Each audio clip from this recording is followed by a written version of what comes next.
What's up, and welcome back, everyone, to another episode of the Long Game Podcast. And for those watching on YouTube, welcome to the Crossroads.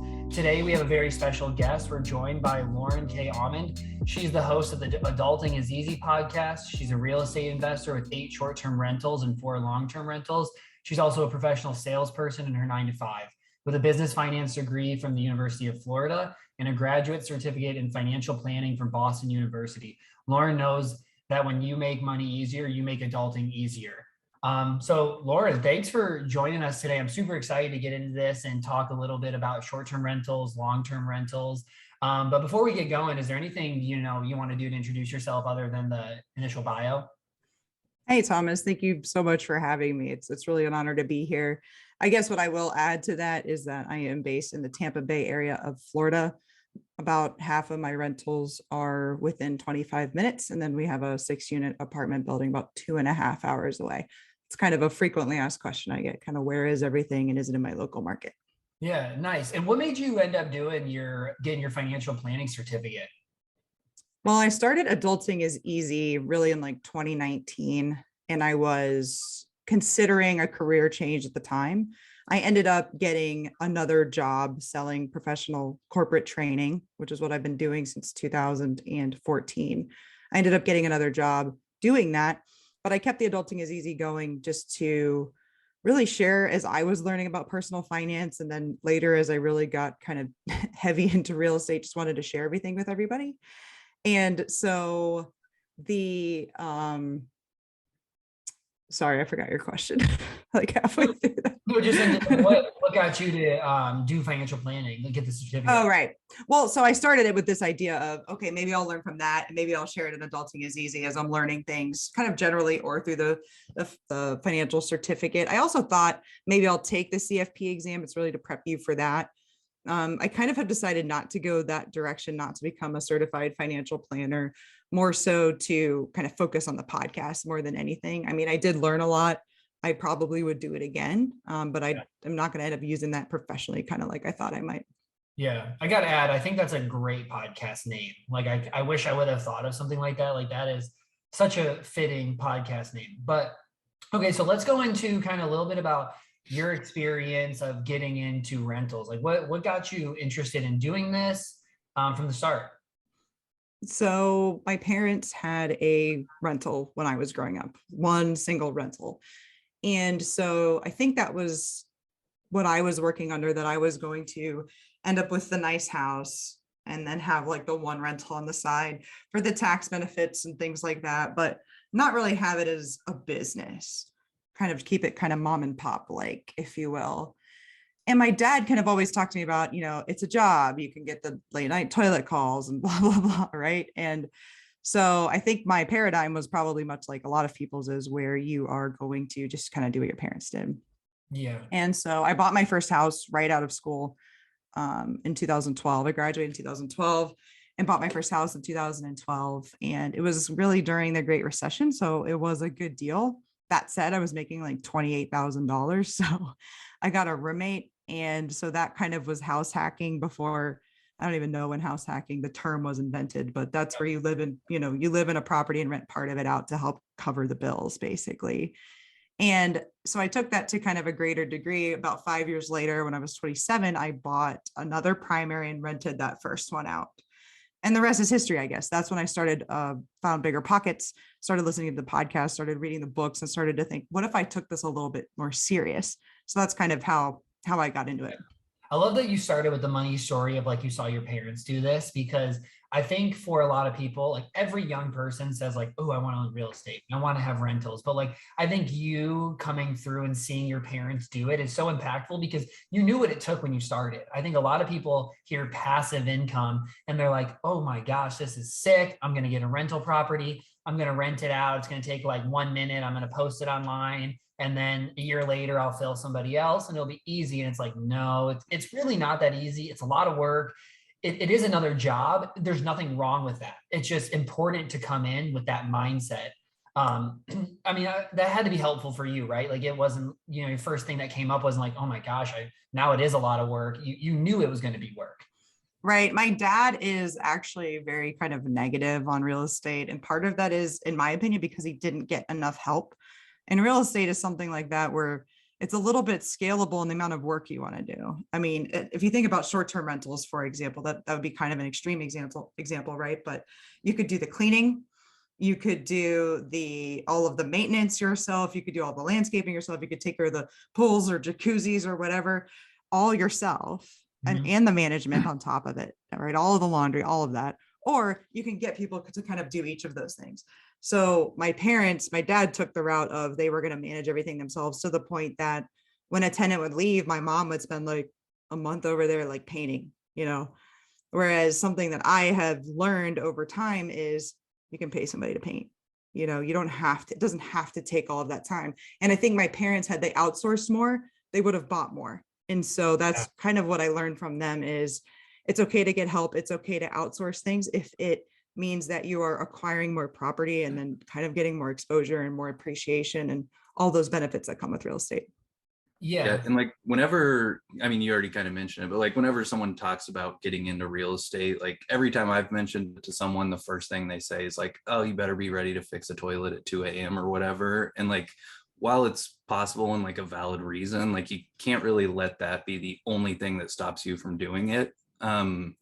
But one, I was curious, like if you had any crazy renter stories or like things that you've had to deal with like that. And then two, if you use a property manager to handle things like that now. Yeah, I'll answer your second question first. We do everything ourselves right now. We have had a property manager in the past. Going back to my starting story, when I bought my second primary and rented the first one out, I then decided I didn't want to just have one door. I wanted to take that equity and put it into 2 doors, kind of grow it that way. So I sold that first house to buy a duplex, and that duplex was in a really crappy part of town. Like there was a murder there when we were under contract. There was a murder the following year, same block, right? Not a great place. So we had a property manager then.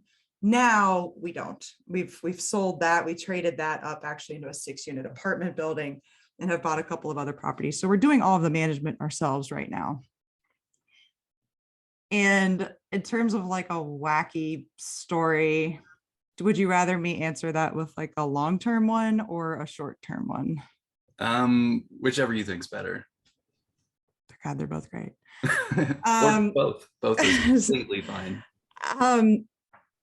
So what I'll tell you the story of actually somebody who didn't end up becoming a guest, but this was something that happened to me literally in April. It's so wild. So we have our short-term rental set up so that people can instant book, right? So that means you can just book. It's just going to go through if you meet these criteria, right? You have your ID, you have good reviews, all that. And so this lady books my property, and then she calls and immediately is like, bam, upset, like never even heard of the book, How to Win Friends and Influence People. Like never thought you'd get more flies with honey than vinegar or whatever. Never heard any of this. Starts yelling, like ripping me a new one. This is like the middle of the day. It's like 12 o'clock on a Friday, just finished up a call at my 9 to 5, about to go for a nice walk, and bam, ruined. So she calls and she's like, are you new to Airbnb? I was like, oh, I've been doing it like 15 months. I've hosted like 200 people. And she's like, well, I'm not new to Airbnb. I have stayed dozens of times and I've never been asked for what you're asking me for. So what are we going to do here? I was like, well, I do ask for more than most people. I ask for a renter's agreement and a security deposit. And at the time I was asking for a copy of your ID. Now I don't ask for it for Airbnb if you're validated through them. So anyways, all of this is stated in the house rules of the listing, which you're supposed to read before you book. And she basically was thinking I was trying to scam her, that I did some kind of bait and switch, was acting like, okay, you can totally book. Actually, now you have to do all of these things. And if you don't do them, by the way, I'm going to keep your money. And then it's not like that. And they are warned. And so I was like, hey, no problem. You don't have to fill these out. And I think she kind of wanted me to say, no, don't worry about it. You don't need to fill these out and you can still stay, which I don't do. And I was like, just call Airbnb and you can go ahead and cancel. And she's like, you will call Airbnb. I am not spending 3 hours of my vacation calling Airbnb. I said, okay, no problem. I'll call them. So I called the Superhost line and I kind of explained things like, hey, she doesn't want to put all this information in. They were like, is it in your house rules? I said, yes, it is. I said, okay, no problem. And then while I'm on the phone with them, she starts like ripping me via messenger, blah, blah, blah, blah, blah, blah, blah, blah, blah, blah, blah. And, you shouldn't use Airbnb anymore. I'm definitely going to report you, blah, blah, blah. And I'm like, oh my God. And so I get off the phone with Airbnb and I go for my walk. And then she's like, I'm on the phone with Airbnb and I'm not getting off the phone until you cancel this reservation. And I was like, why would I do that? LOL. I could make you sit on the phone all day. And she's like, I snapped. Okay. I shouldn't have said that. And so, and she's just like, she just kept going on. Anyways, long story short, Airbnb cancels the reservation. You would think that was the end of it. 2 days later, she emailed my job and she tells my boss everything. Lauren doesn't abide by the rules of Airbnb. She asks for an ID. She asks for a renter's agreement. She asks for security deposit, and she's a big bully. And she wouldn't cancel it because she doesn't know the meaning of doing the right thing. Do you think she's bullying other people at work? Do you think she's doing what she needs to do at work just enough to keep her ratings up? And my boss got this email and he replies like, honestly, everything that she's asking for seems very reasonable. Lauren's one of the most honest people I met. I would trust her with more than my credit card. And it's kind of sleazy and creepy that you're trying to ruin somebody's job by doing this. I know all about Lauren's short-term rental business, and I support my employees doing what they want, doing what they're passionate about in their free time. And that was it. But so that was kind of wild, where it was like, she held on to that for 2 full days and then emailed my job. So that's not really technically answering your question because she didn't actually stay. So I called Airbnb, let them know about the email, but she's still out there. If she harasses She's still out there. one more host, that's it. Yeah, she's there. Like, that's where you're like, okay, Karen, like you emailed my boss, like what? She was gonna Right. play tattletale when she was in school. She took Airbnb's, like, she takes it really seriously. Like, she thinks other people should care if you're breaking Airbnb's rules, which by the way, I'm not, but it's just kind of a wild idea that she would think that somebody else would mind that. That is crazy. Okay, so let's go into so you said that you have some long-term, some short-term rentals. Let's talk about, what you like better and why. Yeah, I like short-term rentals better than long-term rentals, despite that story. My long-term rental story involves a squatter, right? So that's one of the things that you avoid when you're a short-term rental host, is especially with the renter's agreement, right? It says you're here from this date to this date. And in the state of Florida, if you're renting for less than a full month, they are like a guest. They're not actually a tenant. So they don't have these tenants' rights where they can overstay and you have to go do an eviction and things like that. If there's no eviction moratorium even, right? So when their stay is over, the lock changes by itself and that's it, they're gone. If they are trespassing, right? So I had a guest one time, I've had a guest that threw a party, despite the renter's agreement, despite the security deposit, whatever. And they're, I can see on the cameras, young kids doing drugs. And so I'm like, hey, I have these cameras. I'm going to call I have all this footage. I'm going to call the cops in 30 minutes. And they were out of there like that. Well, they sang happy birthday and then they left. So, they had to leave, right? I have this ability to, basically they're trespassing at that point. It's called innkeeper's rights. So that's one of the reasons I like short-term rentals versus long-term rentals. And that's really just me coming off of an eviction moratorium and a squatter that I couldn't get out and things like that from the long-term rental side of things. And that's kind of just avoiding a negative. On the positive side, you are so much more rewarded for taking care of your properties. You can make them really beautiful. We've put a lot of money and effort into yards. Our yards are gorgeous. The paint is really nice. You can furnish and decorate and things like that. So I kind of like to be rewarded for taking care of my properties. When I had long-term rentals, you start looking like, okay, this place kind of needs painted, but I can't charge more rent if I paint it. And that's not the case with short-term rentals. You can get a return on your investment for things like that. Also, obviously, there's like owner use, right? So if your property is not occupied all the time, you can go there and use it. That's not a huge thing for us, except for we actually do put this house, our bottom floor, on Airbnb. When it rents, we go to another property of ours that's on the water. We'll take the boat, go over there and hang out a little bit. Also, that means that we're spending time at our different properties so we can take care of maintenance issues, and we're just going to see things a little bit differently.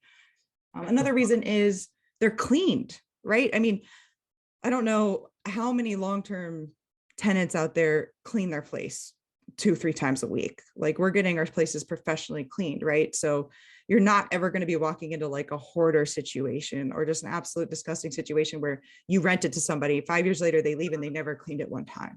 This is not that. So those are just some of the reasons I really like short-term rentals over long-term. Oh, and people are happier, and here in Florida, people are on vacation. They're in a good mood, except for that one lady.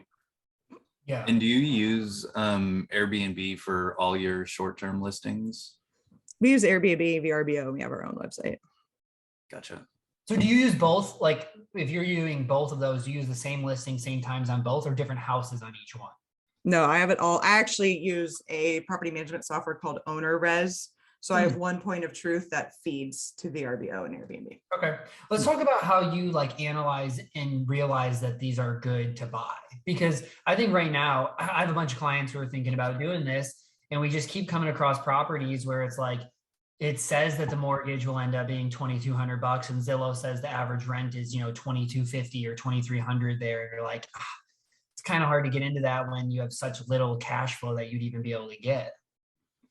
Yeah, so I'll take the example of the 6-unit apartment building that we bought in December of 2021. I use Rentometer or Zillow to figure out what the rents would be, right? And Rentometer or Rentometer, I don't know, whatever. It's going to tell you what the comparable rents are in the area. And when we were buying the 6-unit apartment building, we had a vision of doing at least half as short-term rental, at least half as long-term rental. So once we figured out that the property would more than break even as a long-term rental, all 6 long-term rentals, we felt like that was a pretty good purchase, given we were going to be taking 3 of them and making them short-term rentals. And then when you're figuring out kind of revenue from a short-term rental perspective, we had some data from here, which is still about 2.5 hours away, but we have some idea then of seasonality, at least. I think it's going to be pretty similar and things like that. Also, there's AirDNA. We can get, we use a pricing software called Price Labs, and we can buy a Price Labs dashboard for $9.99. So we did that for the area. So that's kind of how we estimated the revenue and everything. The occupancy, we kind of just were really conservative with, more conservative than what we're getting in this area, just in case. And again, that was for 3 units. We have the long-term rental assumption for the other 3 units. And so that's why we were pretty excited about it. We bought it. We also did a 1031 exchange, which meant that we took all of our equity from that duplex, rolled it in there without having to pay capital gains taxes on it now. We did seller financing with a 7-year balloon, and the interest rate is only 5%, which at the time was like 1.5 points high, but now it's actually kind of low. So those are some of the analysis that we did on that building. Basically, my point is, we made sure that it would work as a long-term rental, just in case we didn't want to do short-term rentals anymore. Regulations went into place, which we think is a very low chance because the place is absolutely dependent on tourism, right? But so that's kind of what we looked at specifically with that building. Yeah, that's super smart. I actually I hadn't really thought about the idea of like thinking of even if you're gonna do short term, just looking at what the long-term numbers say, just in case you get forced into that. That's actually like a really, really good point. And the importance of being conservative on the projections and everything. Because if you're pretty ambitious with occupancy and what you're going to get for rent, like if you don't hit that, all the numbers are off. The whole property could change from like being a good investment perspective. I just want to add real quick about long-term rentals too.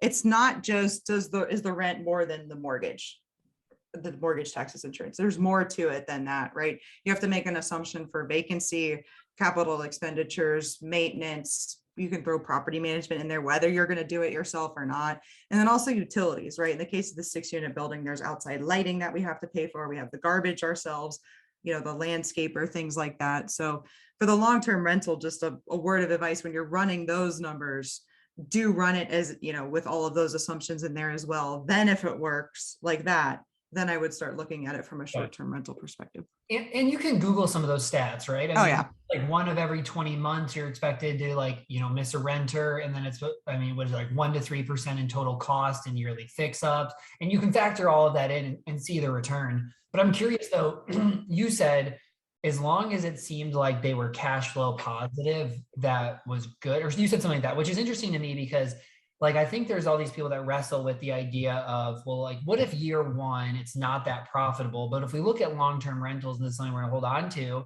and we know inflation and rent is going to be 4% a year, is it still okay to do this knowing that year one might be break even after all of those expenses and missed people, after you had all that in, but knowing like if we project out at the same inflation, year 5 will be really good, year 10 will be really, really good. By year 20, we're going to be looking great. Like, would you still take on that type of rental, even if year 1, 2, 3 is not going to be that great? Yeah, I'm a fan of looking at like a 10-year. What you're talking about is basically IRR. And Yeah. what that is going to do is also going to assume like a sale price. So you kind of just like, I, at least when I run it, I assume that I'm selling in year 10.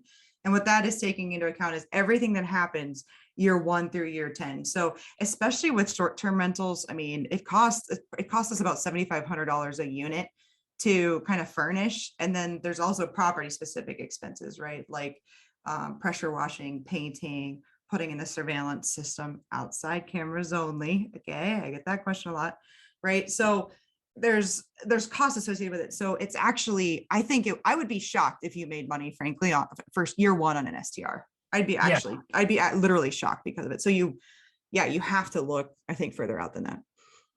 Yeah. Okay, that makes a lot of sense. Why do you go the 10-year? Like you're going to sell in 10?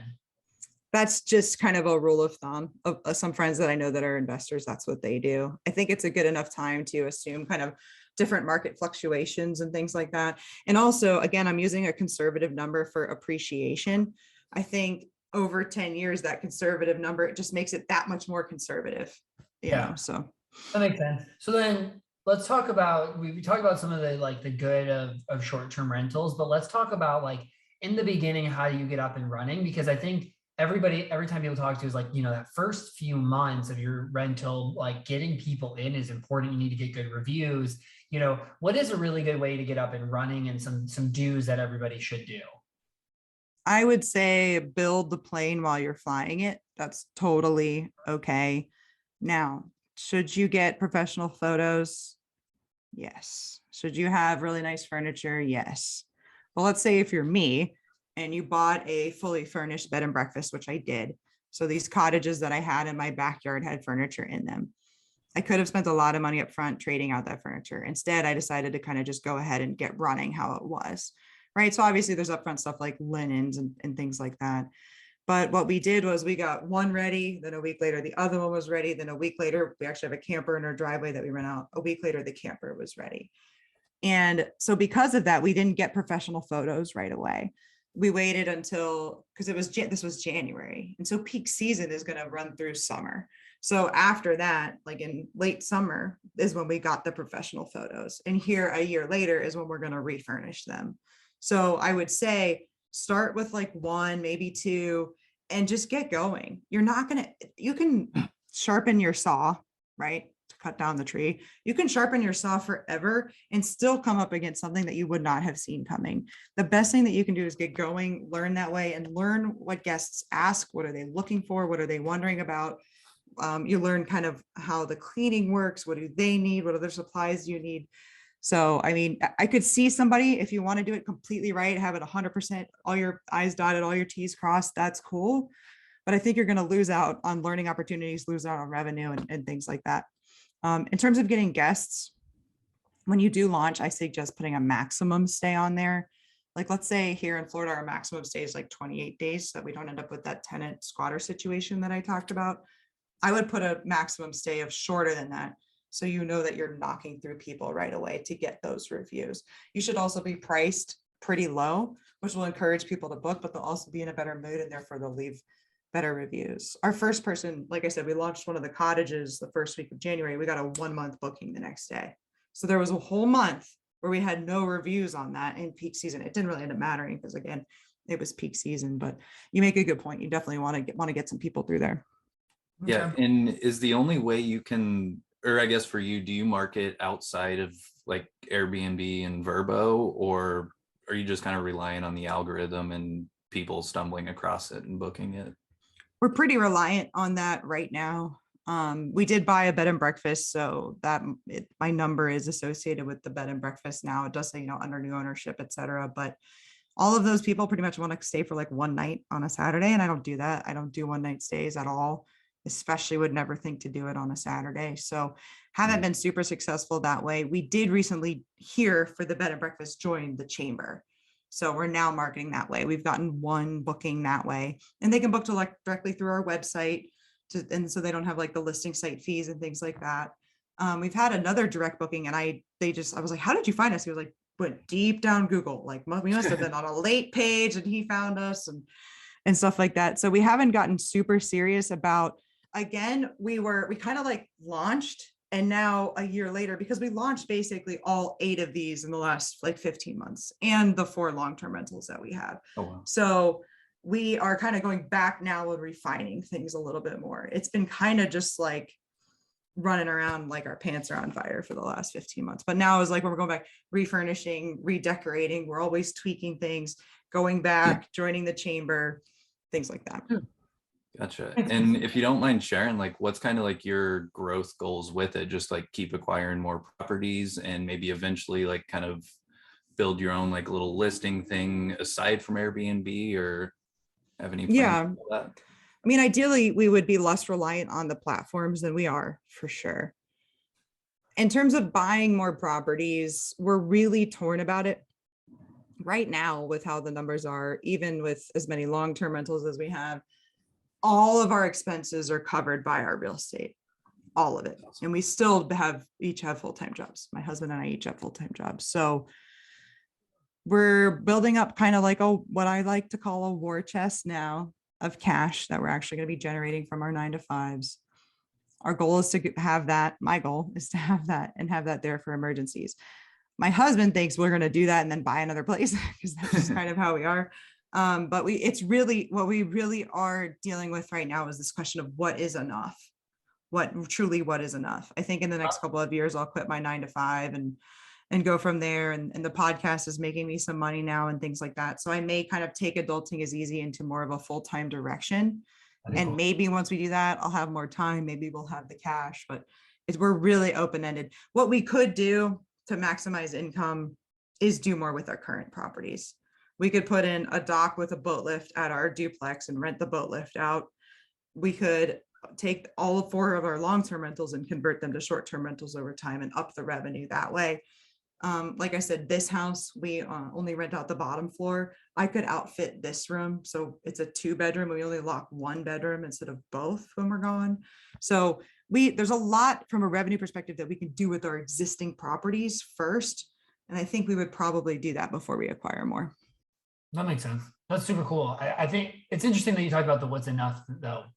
That's such a common thing. And for all of us as financial planners is just like talking to people about like, you can always keep accumulating, you can always keep growing, and then you get there and then the goalposts move, but like actually figuring out like, do we want to add more? Does it add more stress? Like, how do we, make sure that we're living the life that we really want and not just only thinking about money? So I think that's really cool. To wrap up, let's talk about maybe just finish with like some of your like favorite parts of owning real estate in these rentals, and then maybe like some of your like least favorite parts or things, just that people should be aware of. Mm-hmm.